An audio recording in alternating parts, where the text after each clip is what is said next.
stand, we rise, we kill our lives.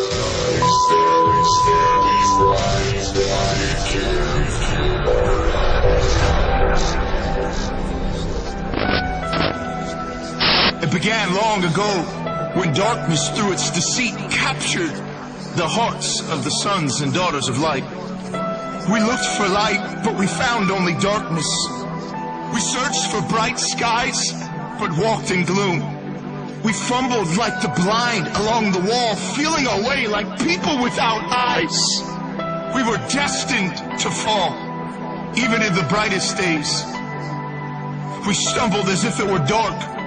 Among the living, we were like the dead. We looked for justice, but it never came. We looked for rescue, but it was far from us.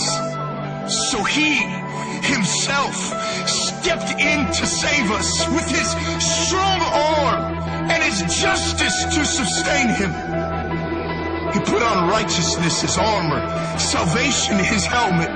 He clothed himself with a robe of vengeance and wrapped himself in a cloak of divine passion.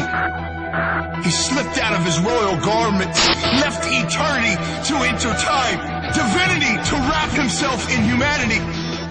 The sea of glass for the ocean of separation.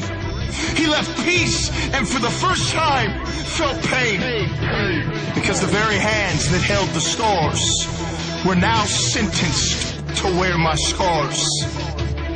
It was love that purchased this traitor's heart. It's what the prophets spoke about when they envisioned light living in men once again. For this reason, I am legend, predestined for greatness, built for the final hour. I was born for this. With weapons in hand, armor in place, I now march to the beat of a different drum. I will break through battle lines that have been drawn by discouragement and despair.